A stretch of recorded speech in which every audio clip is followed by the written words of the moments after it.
Dans beaucoup de familles, on donne encore les prénoms des grands-parents ou des arrière-grands-parents. Souvent, c'est en deuxième ou en troisième prénom. Alors, on a l'impression que c'est un geste anodin, c'est une tradition. Sauf qu'en transgénérationnel, on sait que c'est jamais complètement anodin. Parce que quand vous donnez un prénom, vous donnez pas seulement un prénom. Vous donnez aussi ce qui est accroché à ce prénom dans l'histoire familiale. Et le prénom devient en quelque sorte une étiquette de lien. L'enfant, par ce prénom, reçoit un hommage parce que, en fait, c'est ça. Donner le prénom d'un ancêtre à son enfant, c'est en fait une manière de lui rendre hommage. Mais il reçoit aussi en même temps un héritage émotionnel. Transmettre un prénom à son enfant peut inconsciemment servir à réparer un deuil, par exemple, quand quelqu'un est mort trop tôt ou tragiquement.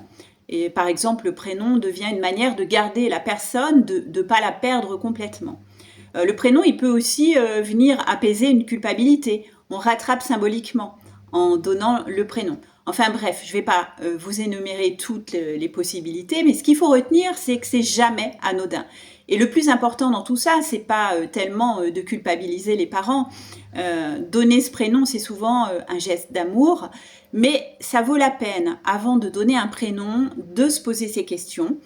Qu'est-ce que ce prénom vient raconter de l'histoire familiale et qu'est-ce qu'il fait porter, parfois sans qu'on s'en rende compte, à l'enfant?